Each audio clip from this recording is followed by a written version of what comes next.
Imagine I came to you and was like, I'm so fucking horny. I need you to shake my bed. I really want to shag this guy, but like, it's a sin. Can you just sit under my bed and shake it for me? Please.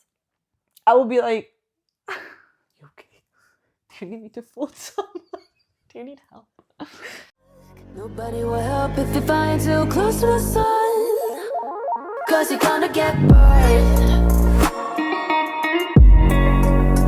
Yeah, you're gonna get burned.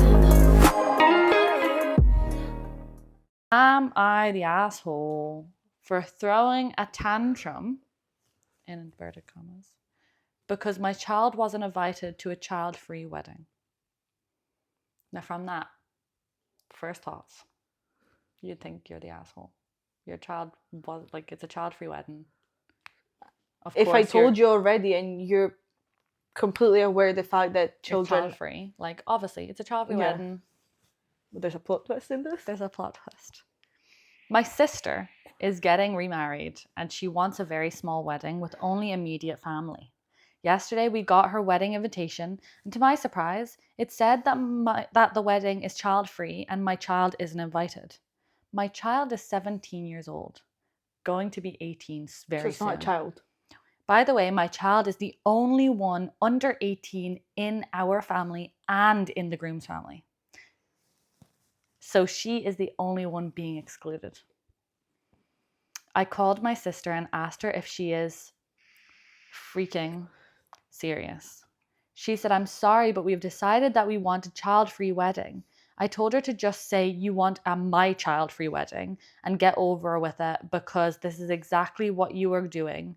Especially if it's the only underage person. And she's 17. So it's not even like she's 10. That bitch can drink. It's all good. We got into an argument and she told me to stop throwing a tantrum and my child doesn't need to be included in everything. I told her that we won't be attending her wedding then and she called me an asshole for not supporting her. No, she's not the asshole. If she was talking about like a 2-year-old, I would probably be like, well, kind of fair enough. You don't get children to weddings. There were some people defending the sister. And someone in reply to that said, the people defending the sister in this with the it's her wedding, it's her rules, are so infuriating.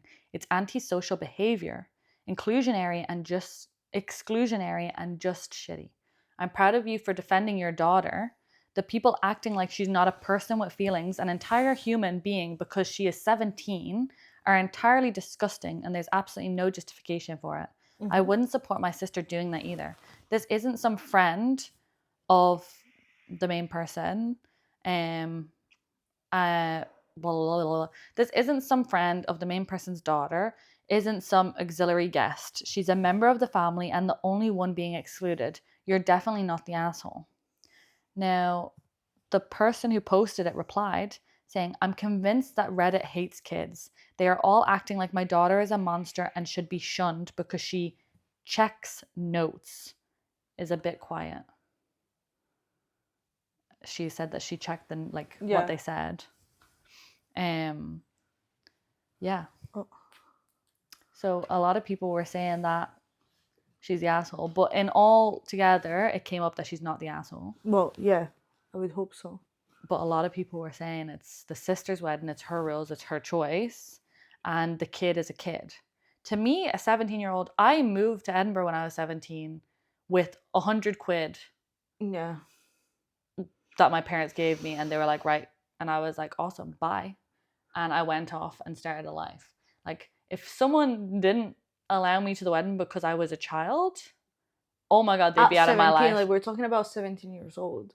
It's not we're talking about, as I said, like an actual child. That's not a child anymore. I was in uni. I worked. I lived in a different country to my parents at 17. The fact that they can call this person a child, like, fair enough if she's like a little bitch that runs around rapid, like slating people and being mean and is just a nasty person.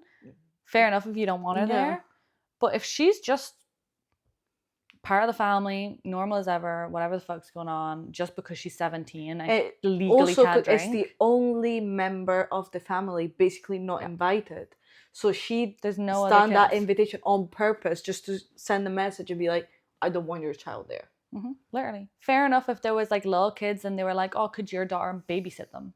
Yeah. Or something, some sort of logic to it. But not just That's blatantly, just random. your 17-year-old is the only under 18 person in the entire family and we've decided she can't come, is basically what they know. No words. God. That is no words for me. Some people just are nuts. That really shocked me because I'm like, it's not that we're talking about someone really young. We're talking about someone who can almost legally drink. She can legally drive because I'm assuming that's America. So she's old enough to get a driving license. But she's not old enough to go to your wedding. No. I'll be like, no. She'll be like, that's the face. I didn't expect. I love doing that.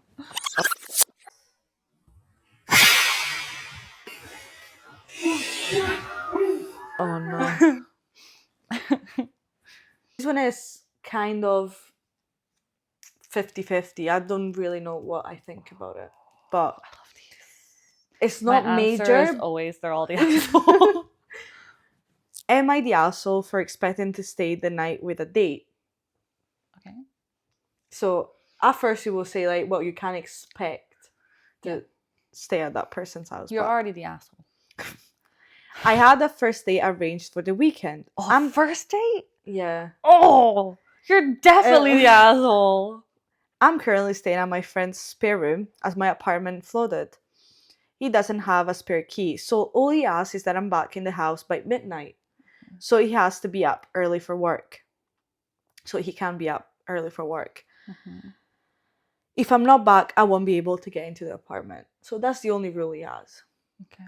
When I was getting ready for the date, he asked that I don't bring them back to his apartment. Wait, hold on. The flatmate's an asshole. Give him your own key. Yeah, and be Let like, him enjoy his day. yeah, and just be like, since it's one time, just get the key. Here's But- my key. As long as you're back before I have to go to work. Yeah. Here's my the only key. rule is like, don't bring that person back. Fair enough. Yeah. But give him your key, then he can just come in. You don't need to wait up for him. You're all assholes. All of you.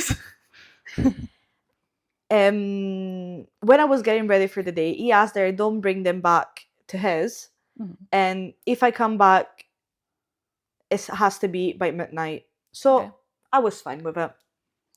I get on the day and I explain the situation to let her know when I need to head off. And she said that was fine. The day is going really well and it gets to nearly midnight, so I said that I better be heading off. She says I can stay at her house if I want to stay out later. Okay. And since the day is going so well, I agree. Okay. We have another drink, then go back to hers. This is about 1:30 now. We go to her bedroom, but before anything can happen, she just says, actually, you can leave.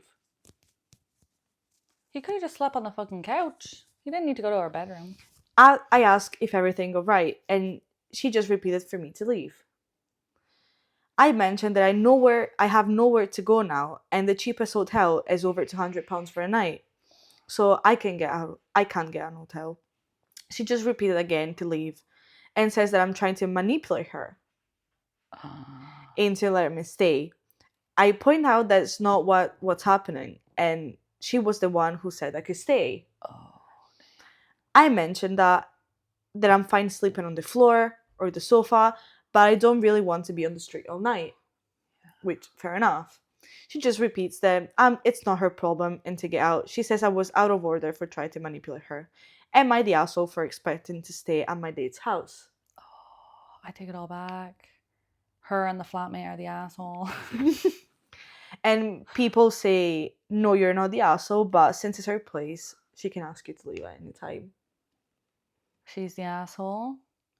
But it's only one story. Obviously, we don't have her side of the story, so we don't know if he was being a bit weird. Yeah, because like, if he was all well and good on the day and you're like, yeah, that's fine, you can come back, I probably would have been like, you can stay on the couch if you weren't sure.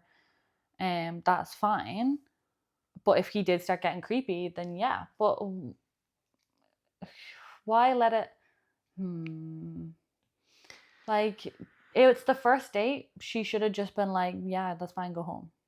'Cause you Yeah, don't know I this wouldn't be person. like, yeah, sure, just come back at mine. Like, it's her fault.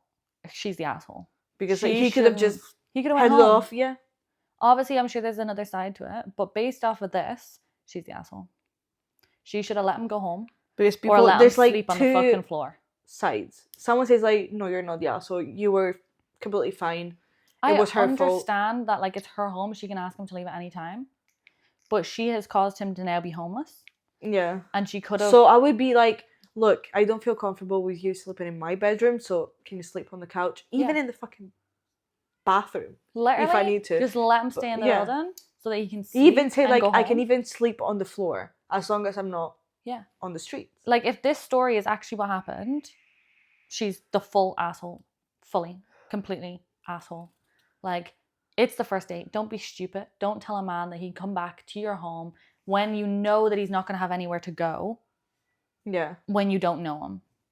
Let him go home. Have another date. And also, for what he says, he wasn't forcing her to just go in Yeah, the we're bedroom. obviously She basing- might just like rethink it. And she was like, nah, I don't want to sleep with you. But That's fine. Sleep out there in the hall. Sleep in the sitting room. I couldn't give a fuck. But you caused him to be homeless for a night. so yeah.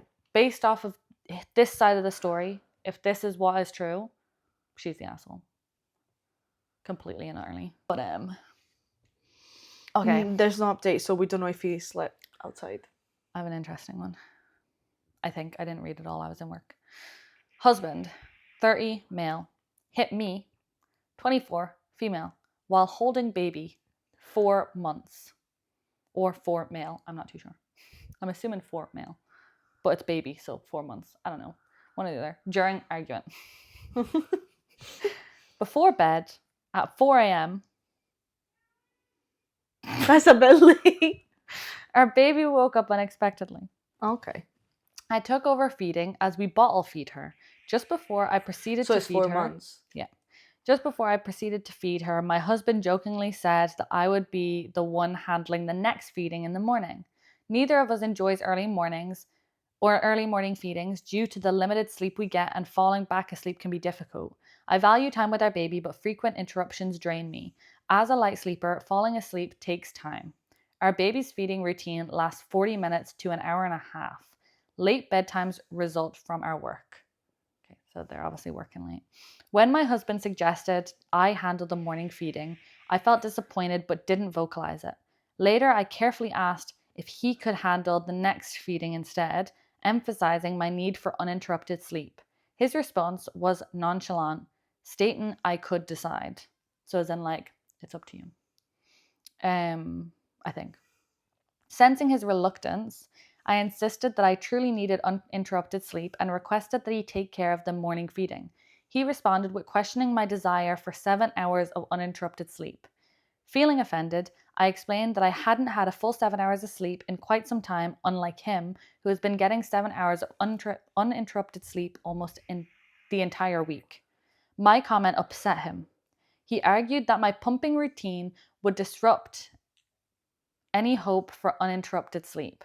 He said that I'm doing this again, comparing efforts unfairly, and revisited past arguments. Oh, I hate when people do that. Where I had expressed feeling overwhelmed and unfairly burdened. I just want to point out that past arguments don't count. If they're in the past, they're in the past. If you bring it up in a current argument, you're getting slapped in the face. Because that argument is done and we're in a new argument, don't bring it up. Anyway, I've got some trauma on that. Blah, blah, blah, blah, blah. Despite acknowledging his contributions and agreeing to work on my perspective, I felt misunderstood this time. My intention wasn't to belittle his efforts, but to advocate for my need for rest. Juggling childcare responsibilities, household chores, and resuming work just a week after giving birth. I realized my exhaustion clouded my judgment, leading to the argument. While I primarily handled feeding the baby and household tasks, my husband was equally dedicated to childcare and managing our responsibilities. Reorganizing my oversight, I committed to a more balanced perspective moving forward from the past argument. Sounds to me like she's coming up with arguments to support him. Yeah, because like she was like, She's arguing for I'm him. tired, but he's doing something. Like it's not like he's just a couch I'm sure potato. I'm sure he's doing something. I'm only after having a baby a week ago, but I'm still working, doing all the house chores and taking care of the baby and not sleeping. But he does stuff. He watches the kid and sometimes. Yeah, on occasion. It's fine. I'm being unfair. I'm just irrational because of how tired I am and the fact that I just gave birth. As our argument heated up, my husband's temper flared, something he's aware of. He felt I was unfairly comparing efforts and looking over his contributions. He said, "You got what you want now. You will take care of all of the feedings, walking the dog, and cleaning the cat litter by yourself moving forward." Trying to calm him down, I approached him while changing our baby's diaper and held his hands, asking him to talk it out calmly. However, he forcefully pushed me onto the bed. I retreated to the changing table to bring our baby back to the bassinet, giving up on calming him down. Hold on, I need to swap page. In a subsequent moment of shock, he slapped my arm hard, the arm I was using to hold our baby. The physical aggression stunned me, as he had never hurt me physically before. Instinctively, I knew I needed to protect myself and our baby, so I immediately told him that we are sleeping in separate rooms and taking on all childcare responsibilities myself. He apologized via text the following day, acknowledging his actions and promising it wouldn't happen again. While I appreciated the apology, I struggled to accept it, especially in a text manner, considering the gravity of the event. I communicated my need for time and space to process the situation. Despite still loving him and not wanting to disrupt our family dynamic, I found it challenging to resume our relationship as if nothing had happened. A part of me tried to rationalize the incident, convincing myself that it was just a slap on the arm and not truly violent. I also somewhat. I just lost my phone's booking. Sorry. I found it challenging to resume our relationship as if nothing had happened. A part of me tried to rationalize. I just went over a part. Oh my God, I'm struggling. I also somewhat started it. However, another part of me recognized the severity of the situation and the need for serious consideration moving forward. By the way, our past arguments are always like this format. I said something stupid that offended him, and he got pissed and escalated it, and said words that belittled me, and then I got further pissed while continuing defending myself and cannot control my emotions to calm him down, and then he slaps. I recognize this is a vicious cycle, and I'm also disappointed that this is really bad writing, and I'm also disappointed that how can I what? I think she's trying to say, how can I always say things to piss him off so badly? He said that our fights are like me slapping him in the face first. Also, I slap you back, but physically. And he punches me back. Not physically. It's a verbal analogy. And I should not have slapped him first. I'm not sure what to do next. I'm left hurt and confused. During our fight, he said that I told you our fights are going to get worse. We should just get a divorce. I don't know how our future fights are going to look like. He's a fucking asshole. Not her. The fact that he keeps giving warnings and be like, I told you that if you do this to me, I'll just be revengeful and just be like, I'll do nothing. What are you, like a child? No. I'll be like, bye. I understand the mental and physical struggle it is to build yourself, to take yourself out of those situations. But At the same time, especially when you're like, oh, I love them. But if that was ever me, especially because it's not just like the first argument. The baby was in her arms. What was the need a to man do that? so much as touched me, let alone if I was holding our child, I'd never speak to that man again. I'd be out. I don't care if I'm broke. I will find a way. I am not staying with a man. Because if he's going to hurt you while you're holding the baby, what's to say he's not going to abuse the baby? Like, no. So, some people said, he knows himself, in inverted commas, Our fights are going to get worse. We should get a divorce. Okay. Believe him and leave. I'm sorry this is happening to you. You will be okay. If the slapping left any kind of mark and you were able to take a photo, keep it. Keep his apology text, especially if it acknowledges hitting you. Keep any and all evidence you can, as it might be important during divorce proceedings. And tell friends about it now, so that if he denies it, they can testify that you confided in them at the time. My stomach just made a funny noise. Someone said, trust me, take his warning at face and move on. 1. If any physical marks, photograph. 2. Make a police report. 3. Strikes you again, call 911. 4. Discreetly meet with an expert family law attorney for advice as to your entitlements and alternatives. 5. Remove your share of the marital accomps, if any. 6. If you don't have one, apply for a credit card.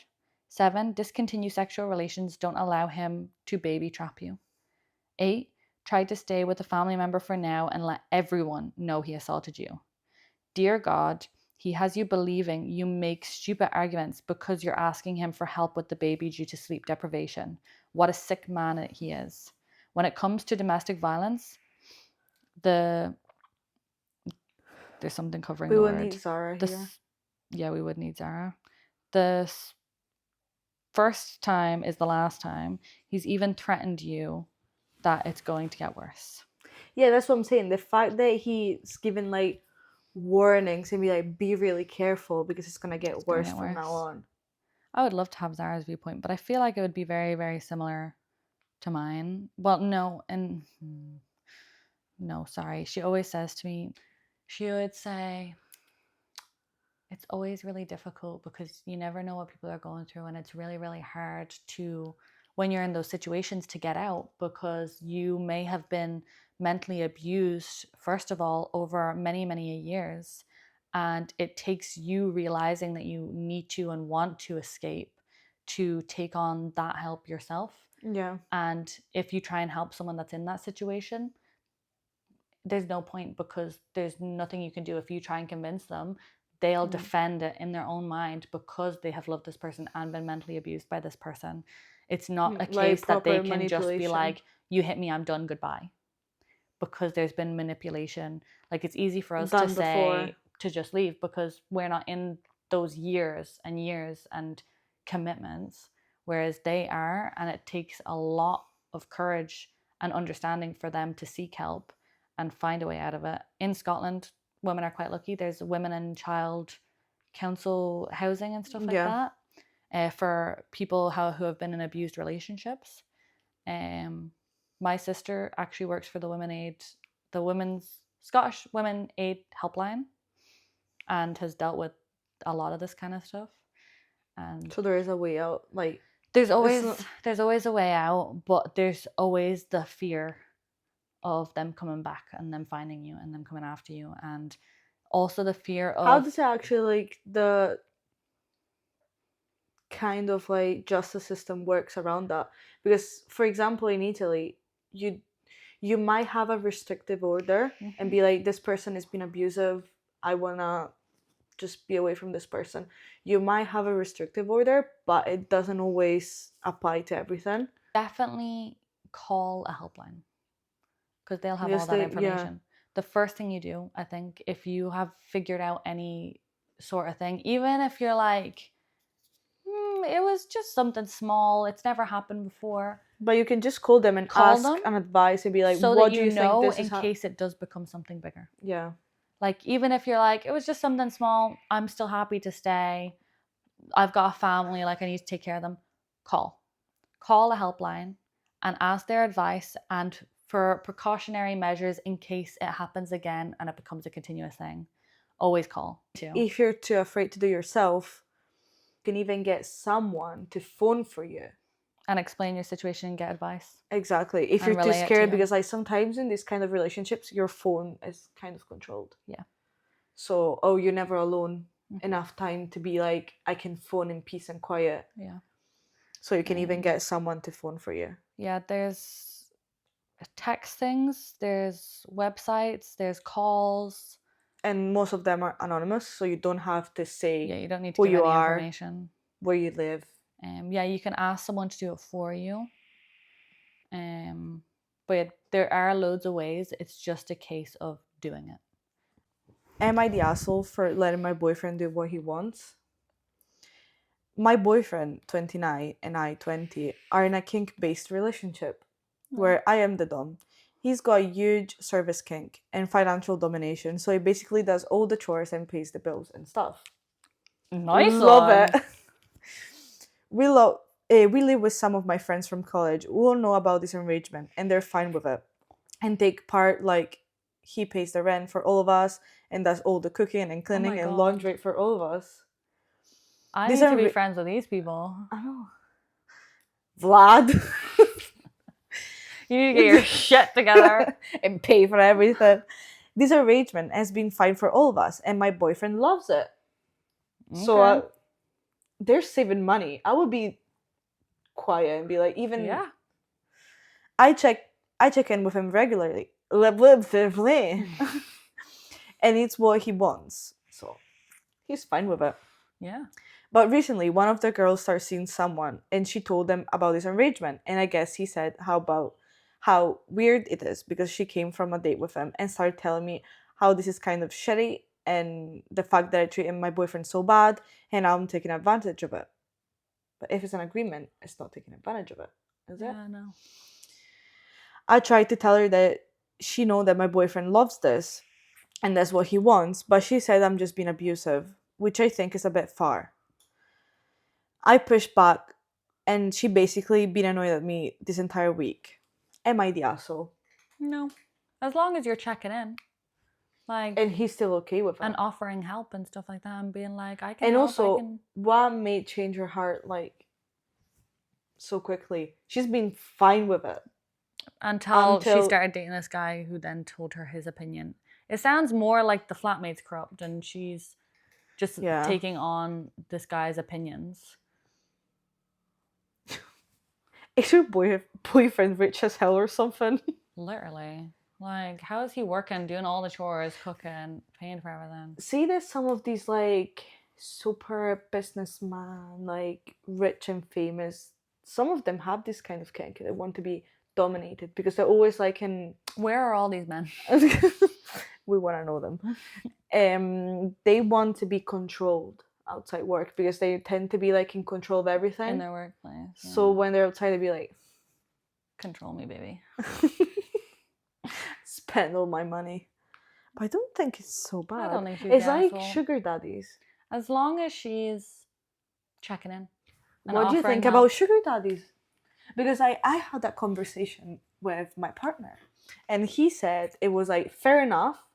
It's like it's not bad, but it was like he doesn't think it's like an ethical way to make money. So there's like people that literally have several sugar daddies and they make their wage out of that. Sure. Right? Because I said I don't think it's unethical because they're okay with it. They agreed to it. It's a mutual agreement. Why is it any of our business what they do? Because he was like, well, do you think it's like ethical? And I'm like, yeah. It's like dominatrix. Yeah. They get paid to do what they do because people need their service. So you need me to just talk to you. It's fine. It's looking for a sugar daddy. It's the same as doing any job. Half of them don't even show anything, so it's not like it's a... No, yeah, but like... They're getting paid to give the sugar daddy what he's asking for. Company. It's like fucking... Oh yeah, I remember this conversation because I said, I want a sugar daddy. I was like, you're not rich yet, so I want a sugar daddy. And he was like, oh, fair enough. He was like... Any sugar daddies going? That was probably the worst. Just leave us the phone number. But the thing is, like, I would be curious to try to see how far I can get. My thing is that there's so many fake ones. I remember during COVID, so I think I watched a YouTube video. It was something online anyway, and there was this girl. She was making loads of money, and I was like, I want to be that. Yeah. So obviously, I spoke to my partner. I was like, what if I get a sugar daddy? And at first it was a joke until we actually went and looked for this kind of websites and we're like, let's see how it works. It's not that easy It's to not. get a sugar daddy because like there's many, but there's also like many people that are looking for sugar daddy. babies. Yeah. Yeah, no, it is really hard. Oh, no. And there's I also thought I a had lot the of mic. there's also a lot of fakes. I get so many messages on Instagram Me too. from like bots or something I being think like, oh no, my phone is there. let me be your sugar daddy, blah blah blah. I can pay you 10 grand a month. Send the for- money first and after we can start I don't talking. even like want to. I just want to talk or all this bullshit. And it's like, give me someone that's legit because I Yeah. know you fake. Yeah. Because like all the would love Instagrams to, are though. like bots or something. I don't even know, and I don't know what they get out of it. Like, if they're literally being like, I just want to talk. Like, fair enough if they were like, I want to see some tatas. At least then they'd get something out of it, and then not. I send don't the know, money. but like I know they just maybe some of them are really lonely. No, the fake things on Instagram.